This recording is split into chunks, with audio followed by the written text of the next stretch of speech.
Okay, so once again, you're welcome. I remain Ifoma Ben, your host, and I have here amazing speakers. And this webinar is being facilitated by our international partners.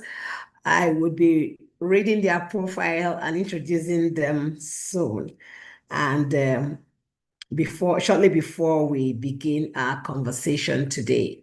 So the topic for our discussion today is real estate sales and marketing strategies for international launch. Of course, you know that when it comes to business, you don't just want to be local. We want to also have international businesses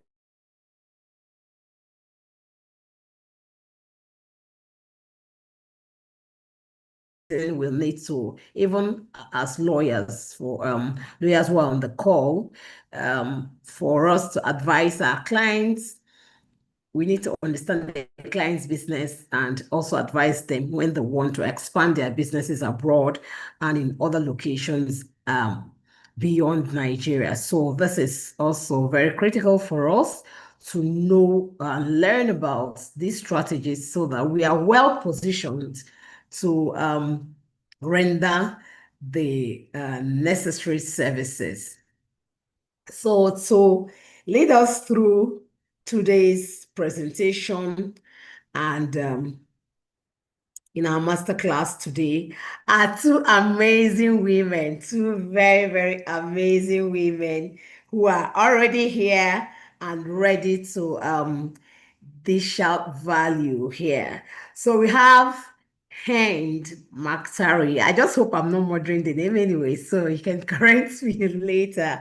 So she's an international sales and business development business to business specialist.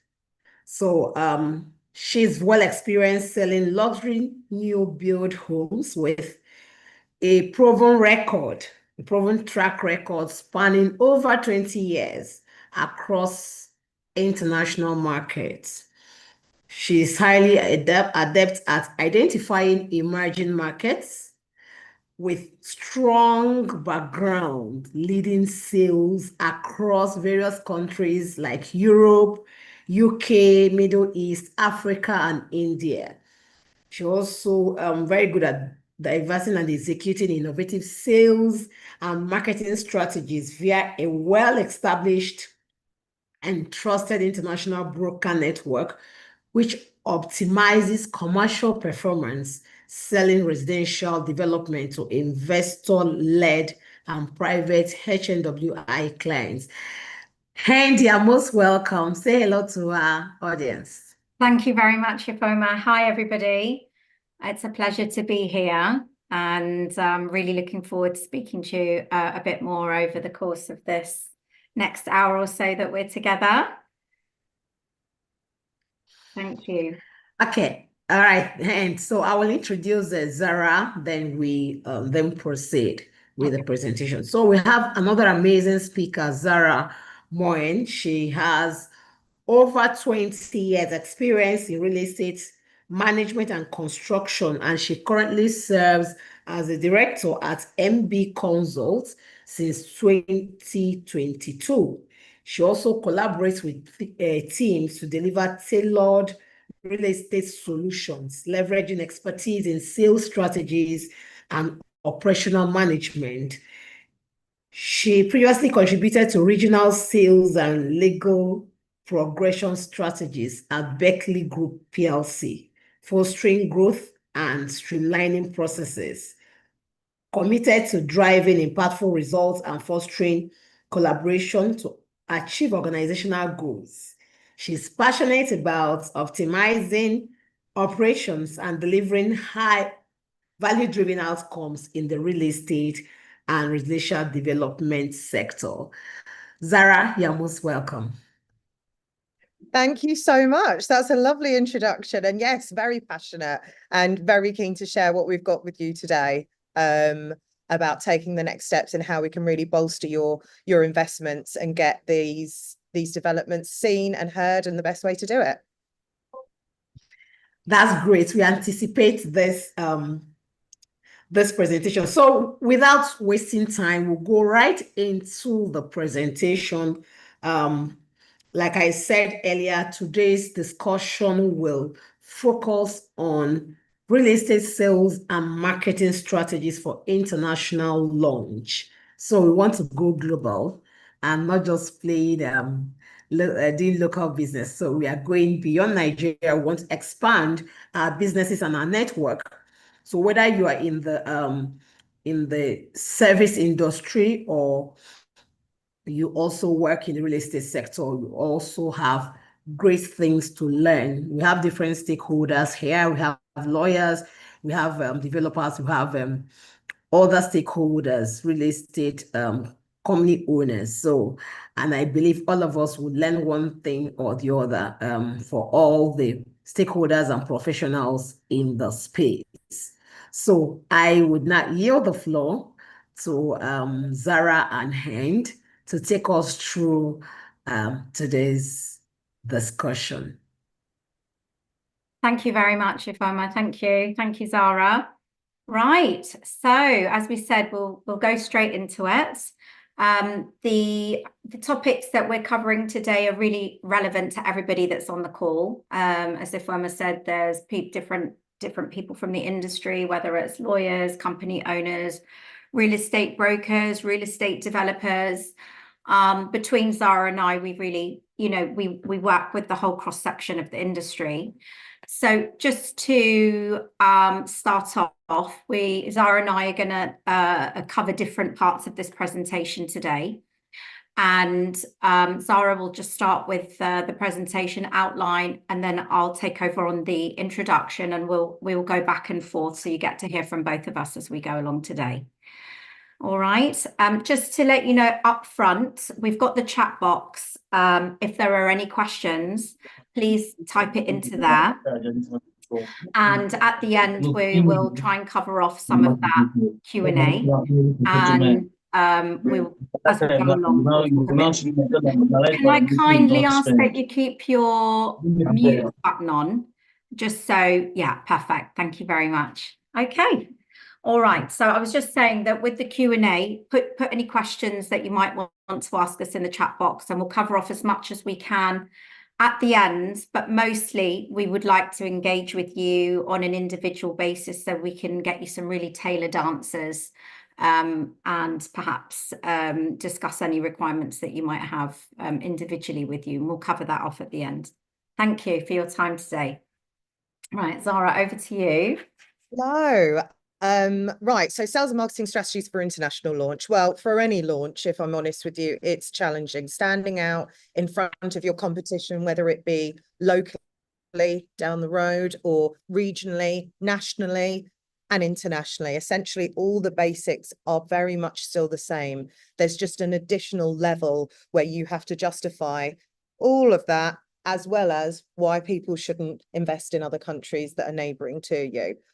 Hopefully what we're going to do today is give you the key to unlock some of those customers, and how the process of approaching international clients doesn't just happen at the end when you've got your brochure and you've got your product and you just take a flight somewhere. And hopefully today you'll understand that there's increments during which we can make changes with the international buyer in mind. And essentially that's what we do.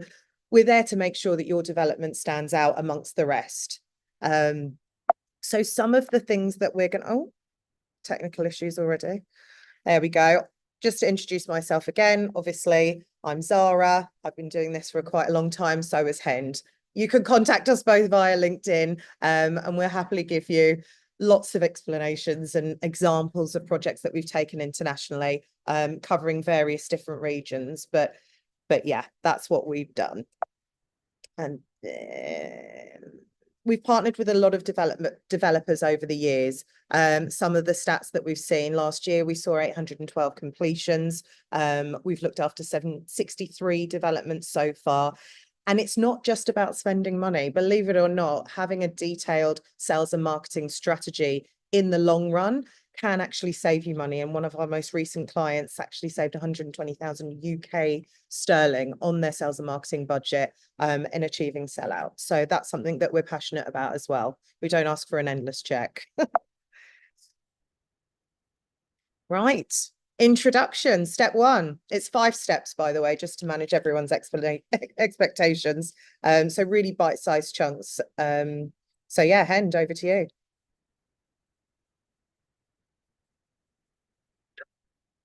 Oh, Hend, are you there? Sorry, I got muted there. Can you hear me okay? Can All hear you. good? Oh, brilliant. Yeah, so just to add to what Zara was saying, and for the benefit of our guests that are joining today.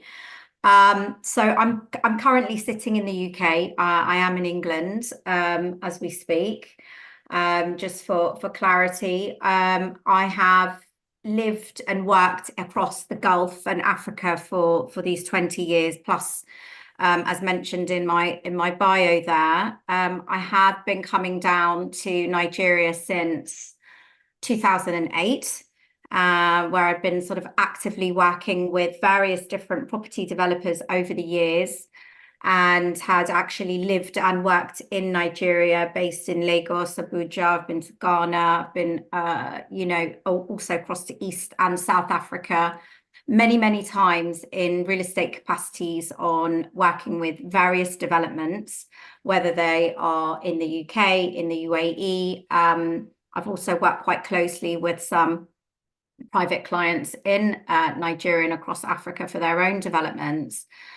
So just to reiterate I wanted to explain that, just to reiterate that what we're explaining today, it does work on both sides of the pond, whether you're looking at local buyers there or internationally. So I just wanted to explain that to you.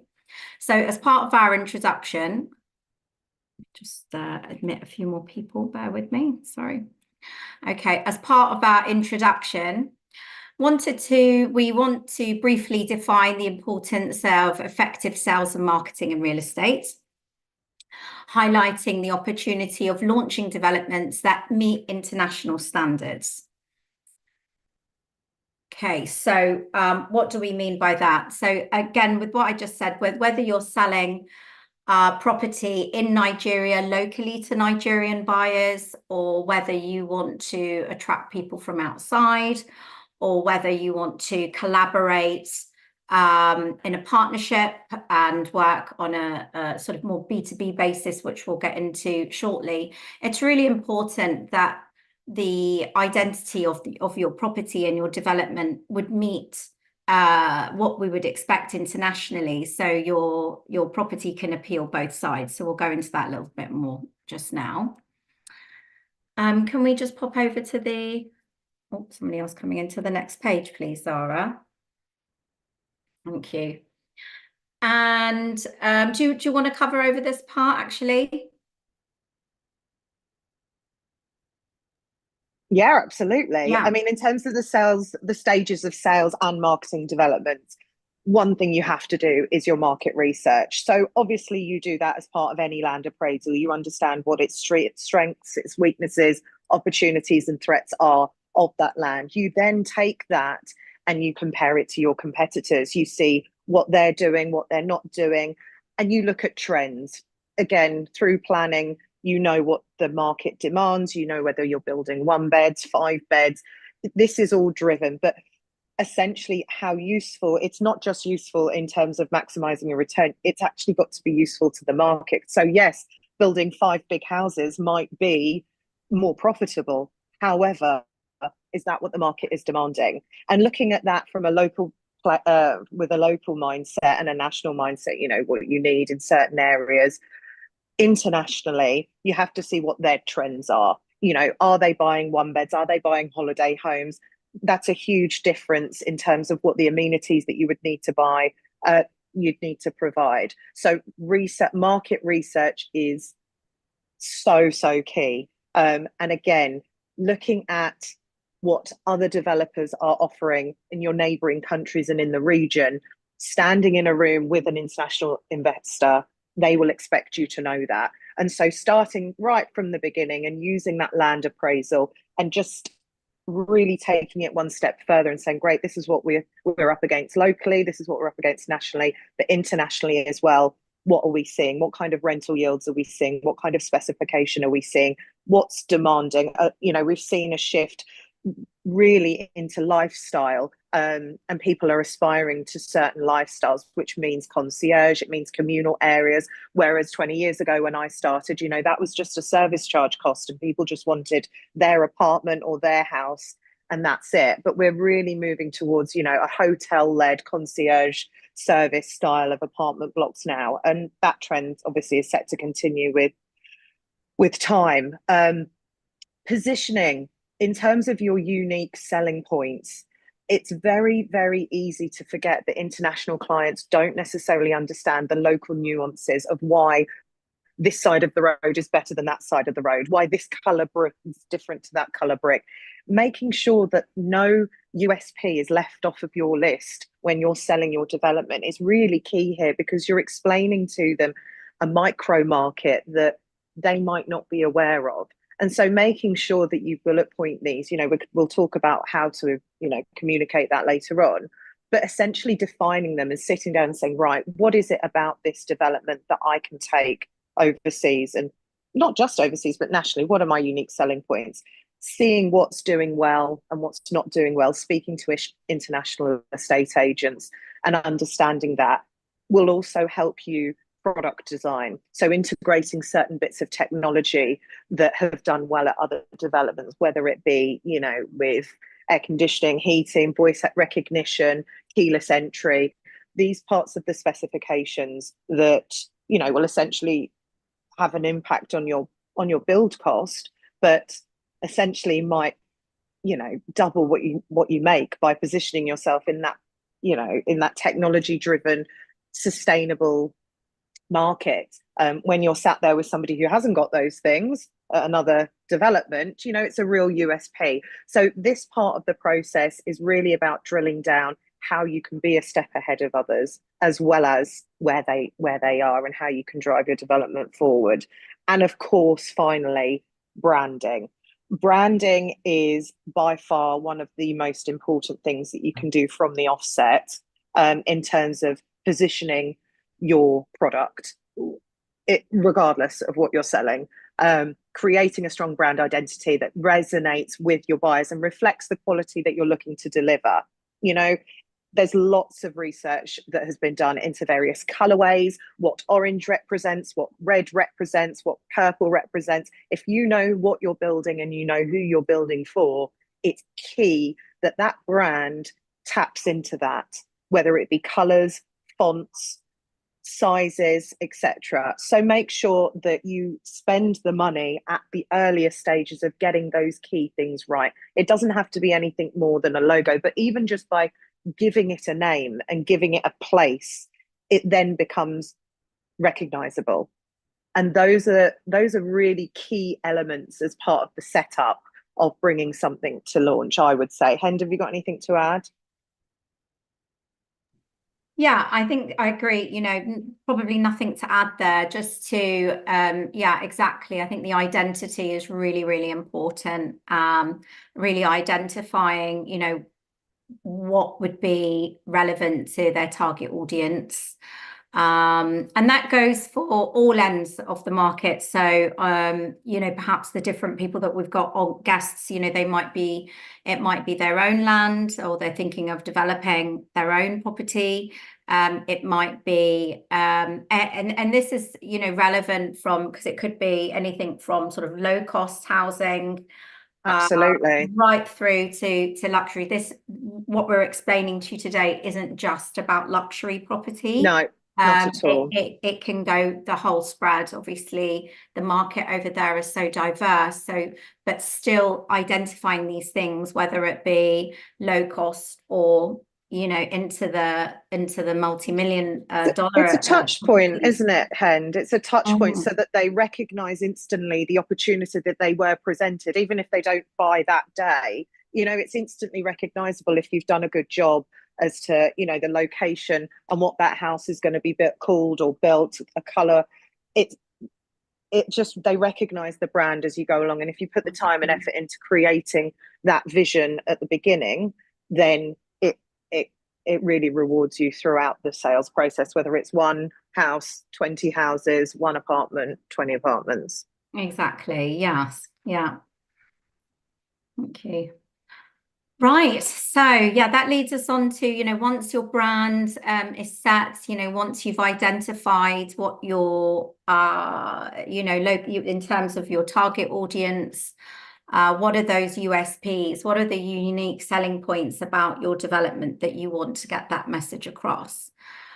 And, you know, depending on the size and scale of the development or the property that you have, you may want to look at partnering up. Now, this could also be relevant to if you're a real estate broker, if you are a lawyer, a banker, an introducer, anybody that has a network of private clients who are in a financial position to also look at other properties. So you might represent clients in Nigeria that have got land and want you to develop for them locally. However, it's always good to have channel partners globally that you could also then advise your clients about international opportunities as well, which is where we really come into this. And we've done this many, many times with many people over the years. And as Ifeoma said at the beginning, and this part of the network is really my area of expertise.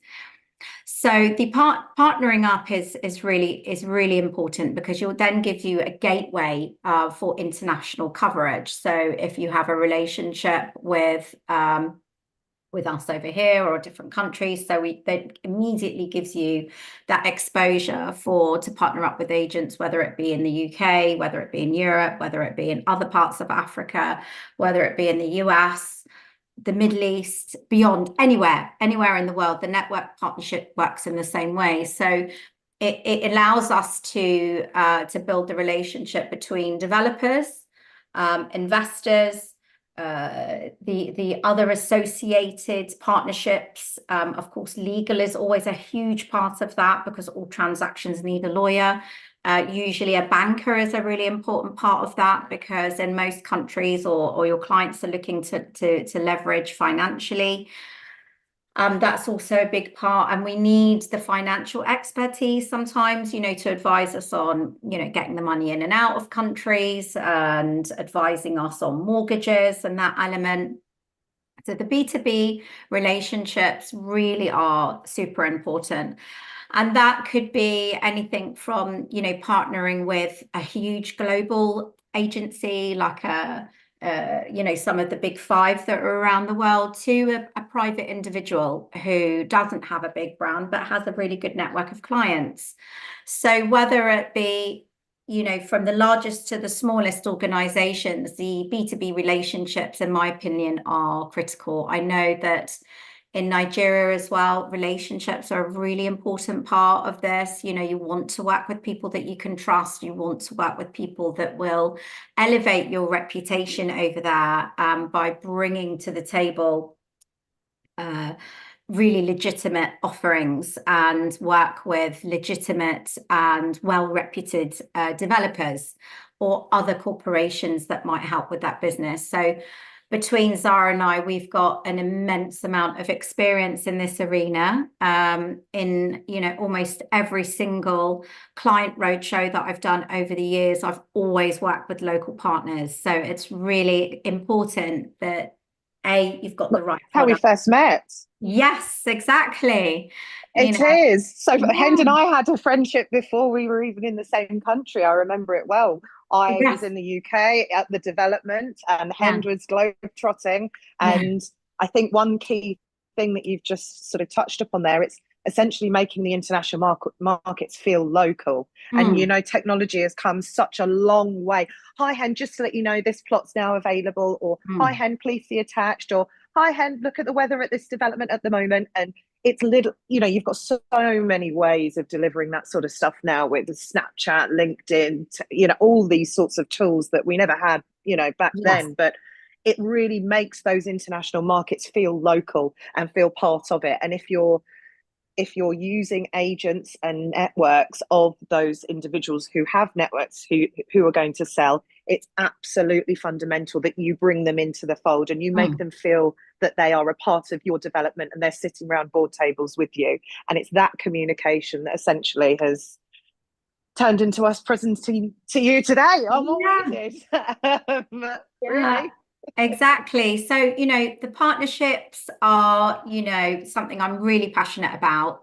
And also, everybody brings their area of expertise to the table. So, you can't possibly know everything about all subjects all the time.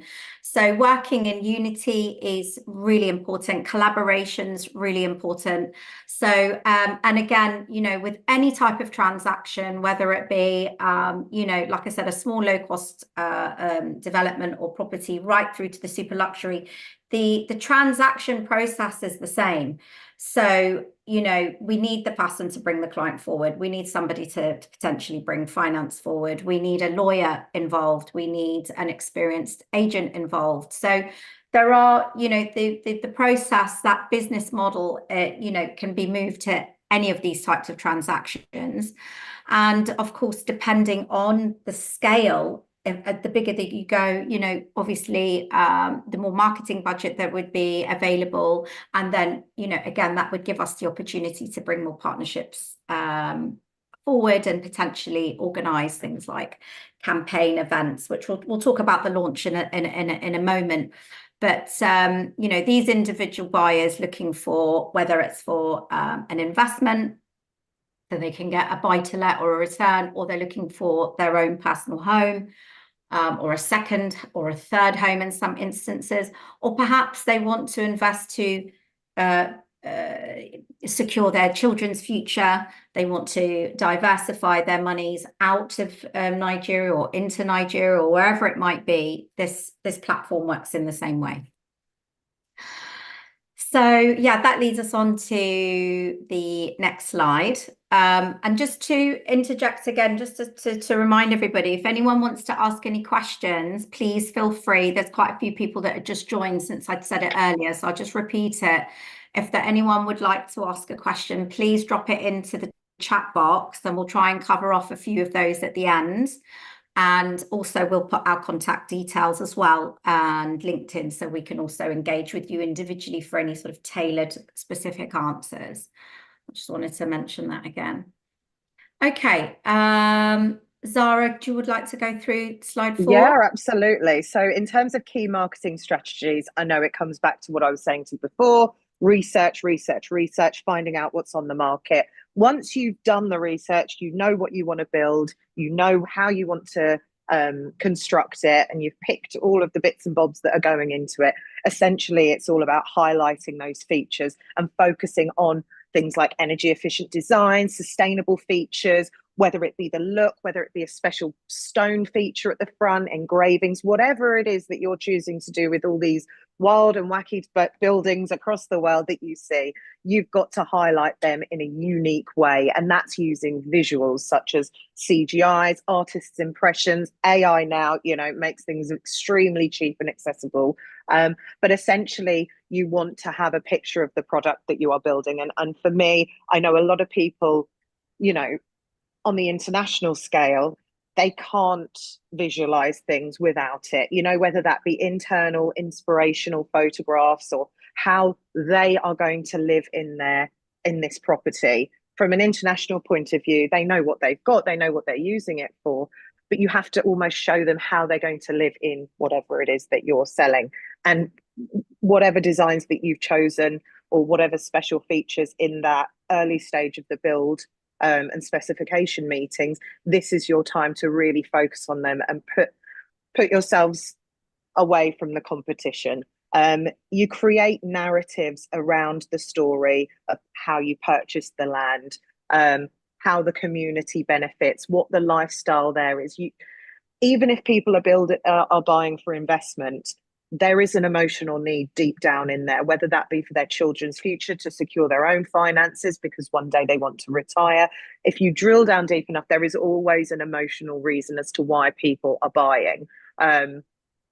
Essentially, you need to tell them the story of how this brochure, this piece of land, this development, this flat, whatever you're building, has come to pass. And that's by creating a very well-tuned, concise story of the vision, what you're doing, and how you expect people to live in these homes, and creating a place where people aspire to live, because they don't want to just go from one house to the other. You know, they want to have more space, they want to be nearer to places, they want to be a shorter distance away from a train station, space for kids, whatever that is, whatever your chosen market is. This is the time to now highlight on those key strategies, and even more so with investor-led rentals, because then you're telling them about the kind of locals that will be renting those properties from them, and you're creating a lifestyle around that. And that's the story that you tell.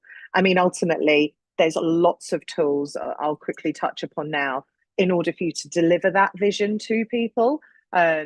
Anywhere from CGIs to videos, webinars such as this, interactive marketing to essentially broaden reach. So you've got, you know, maps you can use. It's all very, very accessible now, and it's not as big budget as what it used to be. You know, a lot of this stuff is done on very simple apps that you can download on an iPhone, but it's essentially giving people a flavor of the area, and then of the region, and then of the country. And it's about bullet pointing those USPs from a small level right the way up, so that if you were to be presented with, I don't know, a building opportunity in the middle of the Philippines and you knew nothing about the Philippines, what would you want to know? Well, I'd want to know what the weather's like, who's going to live there, what the local economy is going to be like.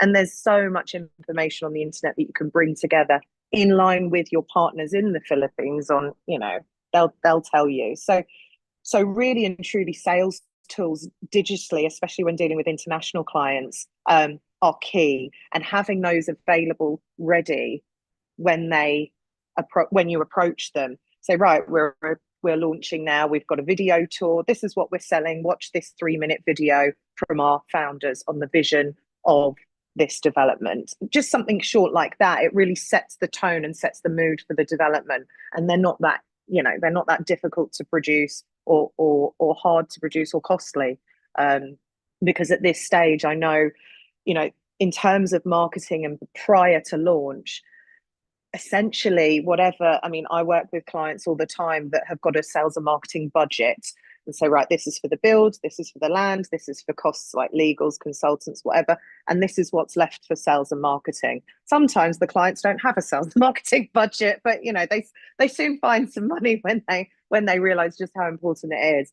But it can be difficult because a lot of that budget is taken up in preparing to go to market. But what you can 100% guarantee is if you take the time and the energy to do the right research, make sure you're building the right product and delivering it in a great bite-sized way for people to digest, the rest will take care of itself, and you won't need the rest of the budget. I know a lot of money goes into brochure production and, you know, selling fees and stuff like that, but actually if you get those fundamentals right at the beginning, you know, it can really help you, especially with telling the story of the sites. Again, I've mentioned leveraging social media and online real estate platforms, you know, being accessible, similar to what I said regarding international clients. You know, they need to feel local, they need to feel around the corner. Market predictions and trends. Now, obviously, these change slowly or quickly, depending on which government you're in. Ours has been changing quite recently a lot, and might change in November, which is causing a huge problem at the moment for investment in the UK, because primarily there's going to be a budget at the end of November, and those sort of pinpoint those times which make it difficult to make decisions. And being aware of that prior to launch, you know, you wouldn't launch just before an election, for example. You wouldn't look, there's too much uncertainty. So being aware of the political landscapes of the country that you're visiting, and analyzing those market trends is really key.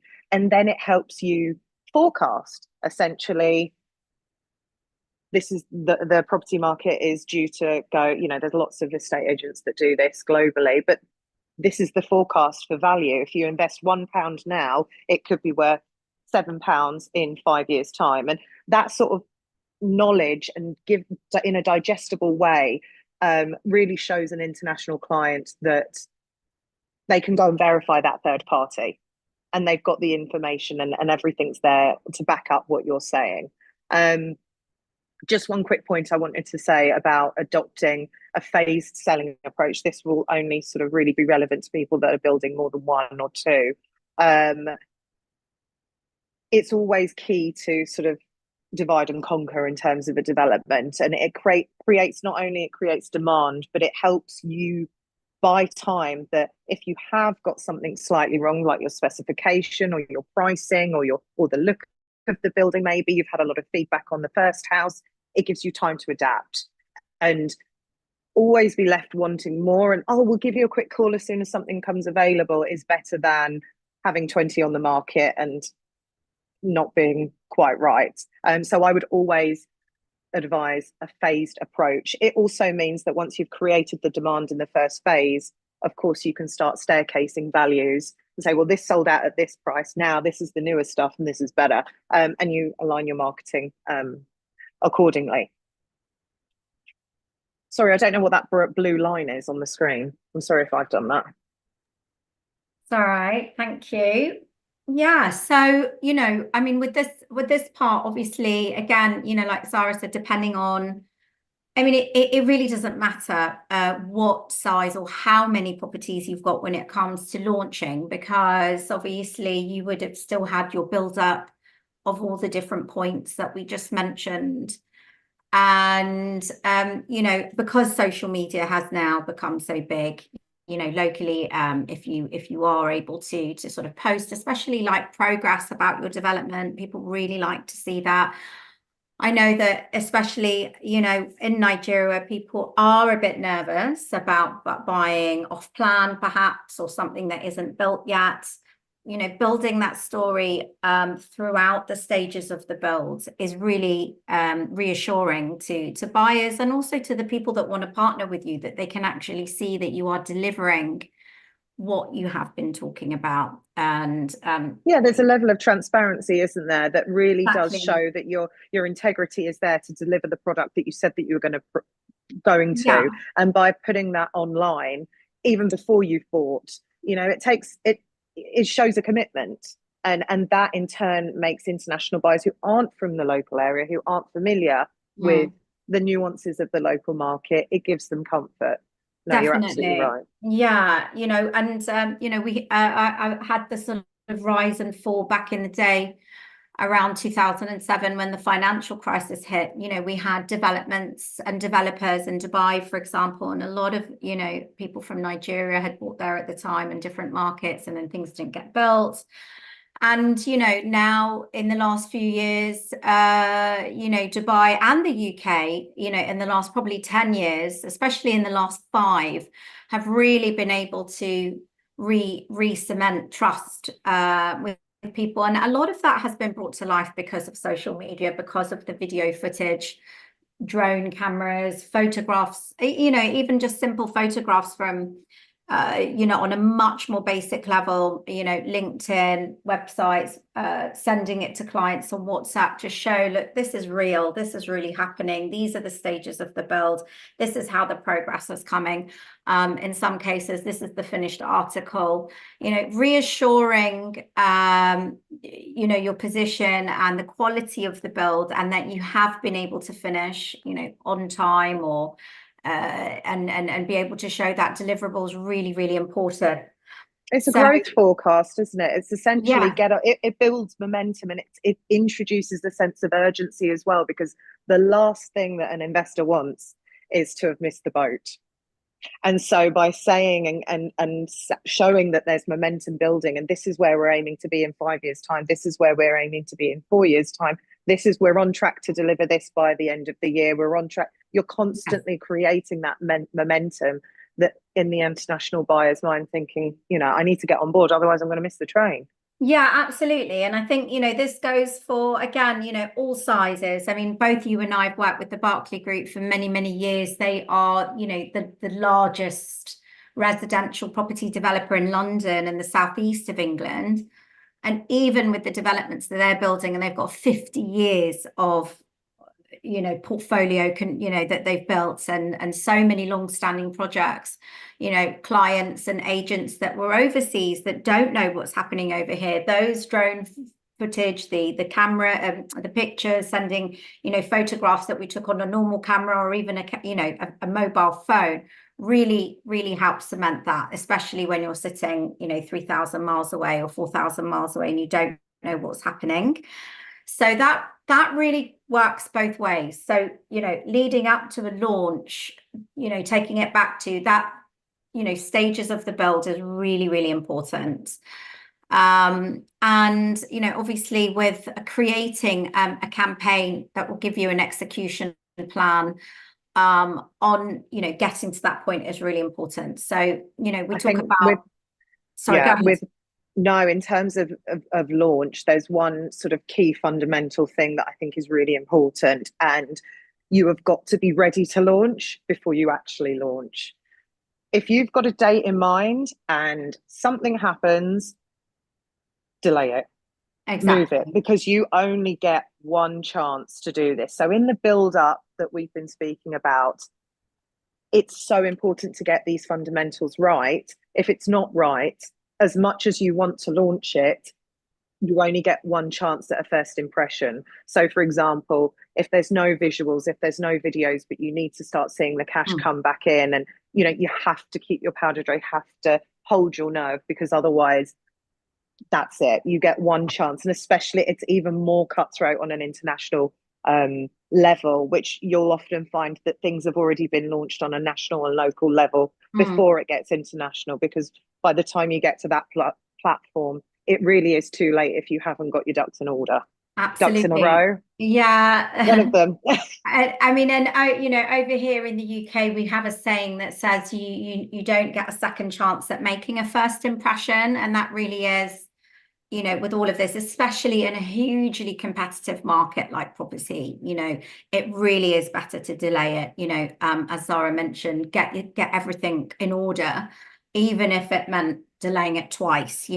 Just forecast a realistic date where you can have everything ready and you can have a sufficient amount of time to do build up, especially when marketing is concerned. So, as mentioned in the point, finalizing pricing strategy and marketing materials, whether that be, as we talked about, soft copies. It doesn't have to be thousands of dollars of hard copy brochures. Most people now, like 99% of people, and I think everybody in this forum today will know that most people like things that are digital. They're like, send it to my WhatsApp. Majority of people don't even read emails anymore. They want it on WhatsApp. So, PDF fact sheets, information that really sets out very clearly about the pricing. Payment plan is really important if there is a payment plan that's relevant.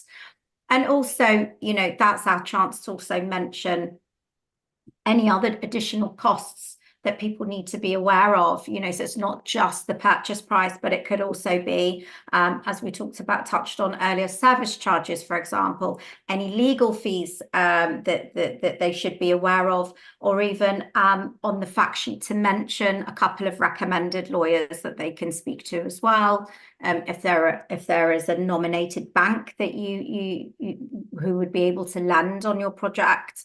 I mean, there are, from my limited knowledge, there are so many Nigerian banks that lend with property developments, whether it be locally over here, in different countries. They have real estate teams that are experts, within the banks, that can talk about finance. It's often good to be able to get that collaboration with them, so you could mention and refer that bank. So, all of that type of information is really important for the marketing material. And how to buy, essentially, how to buy internationally. So you're giving somebody the chance to look at how to buy in your country, regardless of whether or not they buy from you. And I think that having that information, because again, you might not be on a platform with just other Nigerian developments, you might be on a platform, on an international platform. You know, when I used to go traveling, I was up against, you know, Sydney and LA and Melbourne and all these other countries there was one in Germany, in Frankfurt, and they would be, you know, online at the same time, and I used to have to justify as to where the money, you know, how you would buy something in the UK over and above how you would finance or go through a purchase in Germany. And it's about knowing that, and about, you know, where you are and being able to deliver that to somebody else. Again, making the international buyer feel like they're local is the key here. Exactly. Yeah, so you know, adapting strategies based on, you know, early feedback and market response. You know, that's what do we mean by that? What we mean by that is, obviously, at the earliest stage, is once you've identified who your target audience is for this, who are the people that are going to be buying this, who is going to be most appealed to your property, is then, you know, you would tailor your marketing campaign, and then obviously up to the launch, based on what you think you're going to be able to get in terms of how many clients might be interested, the different price points that are going to appeal to them. Obviously, everything it comes down to costs, you know, so you need it to look and feel right. You need it to obviously make sense financially, but ultimately, you know, any property anywhere in the world comes down to affordability, which is also going to play a massive part in this. And that also goes back to what Zara was saying about staircasing. If there is more than 1, 2, or 3 properties, perhaps if it was a block of apartments, you know, it would be good to then perhaps phase the launch, you know, so you could have maybe half of the, or 20% of the apartments in phase 1, 20% of the apartments in phase 2, and so on and so forth. So that also allows space for the price to be increased as you go along, which also makes it very interesting for the investors that have come in at phase 1. Does that make sense? Does that, with that? Yeah. Okay. No, it's Yeah. the same as the specification as well. You know, I've worked on a number of developments that with phase 1, yeah, we got them sold, but the feedback was all the same. You know, the color scheme wasn't great, and they felt that this, that, and the other. You come back with phase 2 or your second house with a slightly different color palette, whether it be a design of bathroom that hasn't gone down very well. It can affect things like specification as well, and knowing what the tastes are locally. You know, whether it's more minimalistic, whether it's more opulent of the country that you're going to.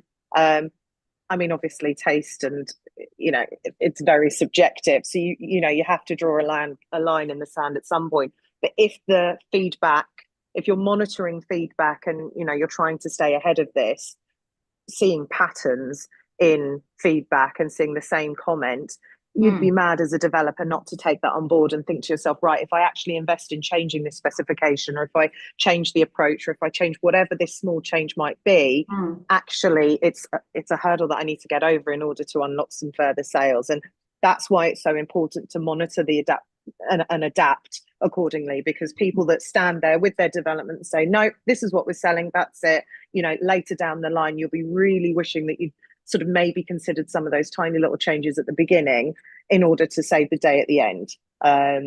So yeah, being adaptive and being flexible, I would say is very important.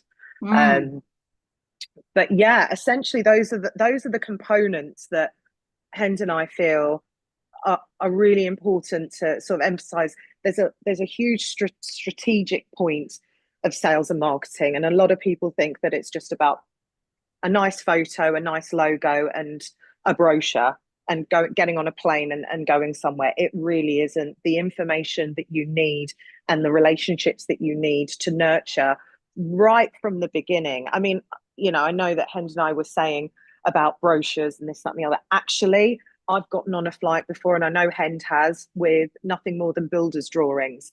But what I have done is I've got on a flight to a location where I already have 5 appointments booked. I'm not just hoping for something. I was way before launch. I didn't have anything ready. But essentially, I knew that this was a product that was highly anticipated. And I just lent into it and I said, look, these are the builder's drawings. These are the specifications. We're in the process of designing this. You're buying 3 years off plan. And these investors, you know, they're looking at international property for a reason. You know, they're of a certain intellect that they can see a good opportunity when they want one. If that's the feedback that you're getting during your market research phase, then amazing. I mean, it was great to sell a development that hadn't even come to market because we didn't have any brochure costs and we didn't have any sales and marketing costs. It was great.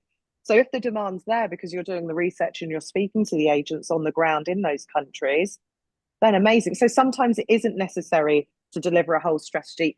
What is necessary is putting the time and effort into speaking to your network and making sure that you're still ticking the boxes as you go along. And that's what Hen was talking about in terms of her networking. But as long as you're executing a targeted plan that align with the standards that are worldwide, that's what an international launch starts 7 months before you launch. I think in conclusion, that's essentially what we're saying. Obviously, it's very difficult to cover off a lot of various different types of development opportunities, but Hen and I work for MB Consult. This is what we do. We create bespoke strategies and marketing plans and deliverables to essentially help developers maximize not just their international sales, but local sales too. We're not agents. We can be agents. We've got a network of agents for us, but essentially, if you've got the land and you've got the build, we essentially do everything else. So I just want to say thank you for your time. Yeah, thank you. That was really I hope good. everyone's found it beneficial. So we've got a few people that have just joined actually in the last few minutes, and couple of people have dropped off and a few people have joined. And we've got a couple of questions that have come on that actually could be relevant for everybody. So it'd be a good one for us to cover off. Absolutely. Cover off now. If I may, you happy for me to read them out? Yes, please proceed. Okay, great, Thank you. great. Thank you once again for the powerful conversation, Zara and Hind. I learned a lot and I picked a lot of points from all the strategies that you took step by step, you know, and also sharing your experience. That was quite insightful. So you can look into the questions there and we'll be glad to get your views. And so I've got one here. As a lawyer, how do I position myself to attract legal briefs in the international real estate market? Well, there's a number of ways. Essentially, it's creating new business opportunities, and that's through networking. So putting yourself out there on LinkedIn, talking about your services, but ultimately networking with bankers and the associated companies with residential developments. So estate agents and bankers would probably be my first step. Going to networking events, making sure you're joining the groups, creating content and newsletters, and essentially keeping on top of what is going on the international market. So instead of, you know, international market, pick a market, pick UK, pick Middle East, and become an expert on that and talk about making a network, a local network with certain buyers and accountants and tax advisors. And essentially that's what I do at Hen. I don't know. And exactly, this one is, you know, really relevant to what we were talking about earlier with the whole B2B relationships, because this is exactly an example of that working. So yeah, as Zara said, if you picked a market, you know, there's no point trying to go globally with everything straight away. You know, pick a market or one or two to start off with, which is usually enough. So you can learn who the respective areas are that could be let me get my words out here. You know, if you pick the UK, for example, the UK laws and regulations obviously are very different from Nigeria or even from the Middle East. You know, each country's got its own set of rules and laws.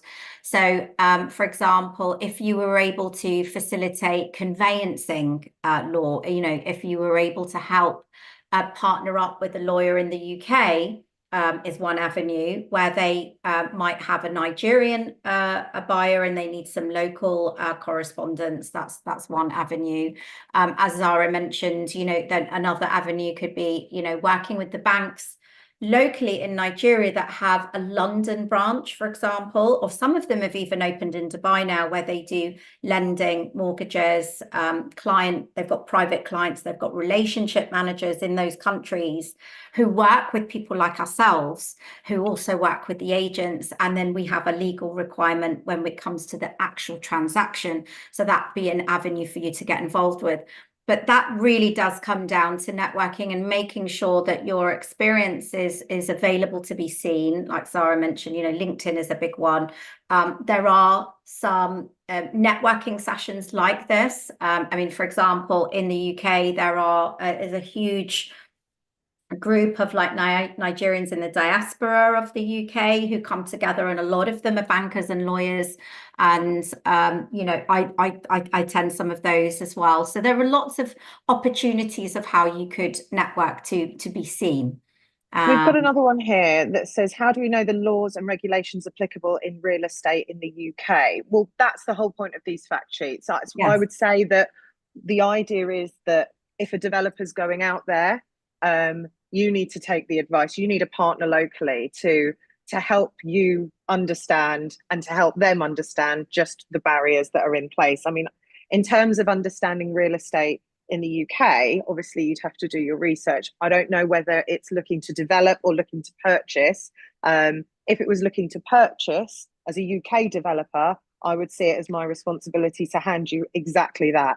This is how easy it is to buy at my development. These are all of the things that you need to be aware of in terms of taxes, getting your money in and out. These are the people that you should speak to: lawyers, accountants, tax holders, etc. And these are my apartments, please buy them. So I'd make it so easy that they had all of this in a bite-sized chunk. Obviously, they don't need to actually train to be a lawyer in order to buy it. So you keep it light, but you give them an overview. In terms of if I was a developer in Nigeria, that's what I would be looking to produce, to go out there and get the business, say, here's my product and this is how easy it is to buy here. Yeah, like a buyer's guide, exactly. A buyer's guide. And also you know, it's difficult to know all of the laws and regulations. So which is why, again, the partnership element is really important. So for example, you know, we're upfront on the sales and marketing side. We know the parameters of what those laws are, but we you know, we're not able to advise because we're not qualified to advise on legal elements. So that's why we work alongside the lawyers or tax advisors, so they can input on their area of expertise, and we work together to make sure that the client is then getting all the right advice: legal, sales, you know, banking, finance, etc., etc. So we work with so it's a suite of services working with that pool of experts. And you know, from a more kind of high level point of view, just to let you know that buying a property in the UK, the legal process thankfully is the same for everybody. So it doesn't matter what country you're from, the process legally is the same at the moment. That might change in the future, but currently and historically it's been the same for everybody. I haven't had a text yet. Yeah, so, and that's also, ideal, isn't it, if they keep us up to date like that. And that's also the same in Dubai, which is why Dubai have made it very easy for people to buy. So, you know, we can talk with you individually about if you've got any specific please reach out. Definitely. We're both on LinkedIn. So apart from real estate companies, sorry, I can't see that word. There's a little icon in the way. Apart from real estate companies who may want to expand their abroad, what do you advise individual investors who want to own or lease properties abroad for business? Okay, well, this is a good one, because a lot of our clients, the end users, the buyers, are buying for business commercially. One of the major benefits in the UK, because of the tax implications over here that you don't have in the UAE or other countries as such, is that if you're buying 6 properties or more, you can buy it in a company name, for example, which could give you a lot of tax relief, which would then, if you want to have it as a business or you want some commercial, but this is a little bit of a complicated subject. So depending on the requirement of your client, we could talk about that individually. And also, you know, it depends what sort of business they want to have with it. You know, are you talking about holiday lets, for example, where they could rent the properties out, or they I mean, want one of our to... clients has got, at the moment, one of our clients has got 200,000 square foot of commercial space that they're currently looking to speak. They're looking at distribution centers, they're looking at data centers. Yeah. So if it's just an income, then, you know, that's totally different to whether it's a business or whether you want to give it to another business. But yeah, that's got arms and legs that we can definitely discuss. So please get in touch, please. Yeah, that one's a little bit broad to cover off. I need another 2 hours for that one, Yeah. I'm afraid. The big question. And lastly, it says in UK, upon payment of 50% down payment, can the rental value make up the outstanding balance? Not usually, no, not on a straightforward residential property development. You are legally obligated to complete your payment plan before the property is completed, and therefore the rental isn't realised yet, is it? It's potential. Exactly. What you could do in that scenario is put 50% down and take a mortgage for 50%. So you would take a property loan for the balance, and then the rental income could potentially pay off your mortgage payments. So that is usually the way that people do it.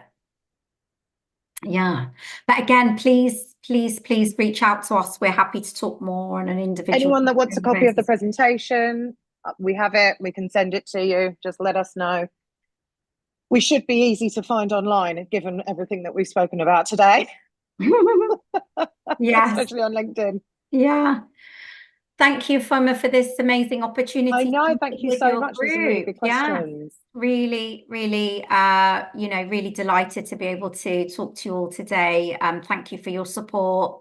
Thank you for spending this last hour or so with us and being online. We really appreciate it. Thank you so much. Thank you, Zara and Hand, for that amazing presentation. You kept it you know, going all the way, you know, very practical and very lively. So we are so grateful. I know quite a number of people joined late. So Zara and Hand have graciously said they will share the slides with us, and we can make that available. But you know, of course, the slides cannot be as much as the discussion itself. So maybe for those who registered, my team can consider sending the recording. Of course, we have it. We shared it. We did a live stream on YouTube. So maybe possibly what we could do would be to share the YouTube link for the session. So that will make it easier for people to access. Then we can also share the slides. We can as well share the slides for those who may want to also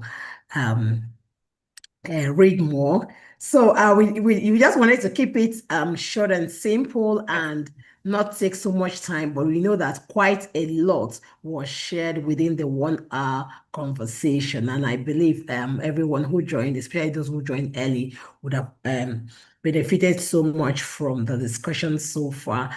So Hand and Zara have said they're available to you know, for further discussions, maybe if you are interested in what they do, or, you know, have a kind of business abroad, especially in their location, that you want to work together with them, you can as well, you can always reach out to them. They are active on LinkedIn. And Zara, Hand, I don't know if you would like to drop any contact on the chat box, maybe if they can contact you directly via WhatsApp or via email, you can as well do that. Hen, do you want to just share our LinkedIn profiles? That's probably the easiest one, because then it goes straight through to our phones. Yes, exactly. Thank you so much for all the great feedback. That's lovely. Do that now. Thank you. Yeah, and I'll put my business mobile as well for anyone that wants to reach out on WhatsApp. So shall I put that on the chat as well, or Yes, yeah, yes, okay, yes, perfect. yes. Okay, I'll do that. I'll do that now. It's not letting me copy over the Okay, you can just copy and paste on the chat. Just yeah. copy the link and paste on the chat. So if you want to connect, you can connect with them on LinkedIn. Just click the link. It will take you straight to their LinkedIn profile, and you can send them a message on LinkedIn. So he Do you has want me to also do the dropped, links? yes, he Yes, can also please. It's drop not the, letting me, for some reason, it's not letting me copy it over. No There we go. problem. So, but just search for Hand, just search with her full name on LinkedIn. You will also see her and connect with her. So we are talking about networking. We are talking about building businesses, and um, through such connections, we can leverage work together. I can see the work with lawyers in transactions, in various jurisdictions. So we can as well collaborate in various forms. So I want to thank everyone for joining our masterclass this afternoon, and I believe it was quite insightful. Thank you to all the participants. We had a number of participants joining at different times. So thank you for joining, and um, special thanks to our speakers, Zara and Hand. My You guys, pleasure. Thank you so Thank much. I you. hope Yeah, to do thanks something everyone. soon. Yeah, thank you. All Thank you right. so much for the I look forward to opportunity. hearing from you. All right. yes, Take care, everyone. thank you. Thank Bye, you. everyone. Bye, everyone. Bye. So this brings to an end our conference for this year. So yesterday was a physical conference and it was a resounding success. So we had this masterclass today with our international partners. And I believe this international perspective opened our eyes to businesses outside Nigeria as well. So I thank everyone, especially those who participated yesterday and today. So thank you. And Thank you. let's Bye. connect online.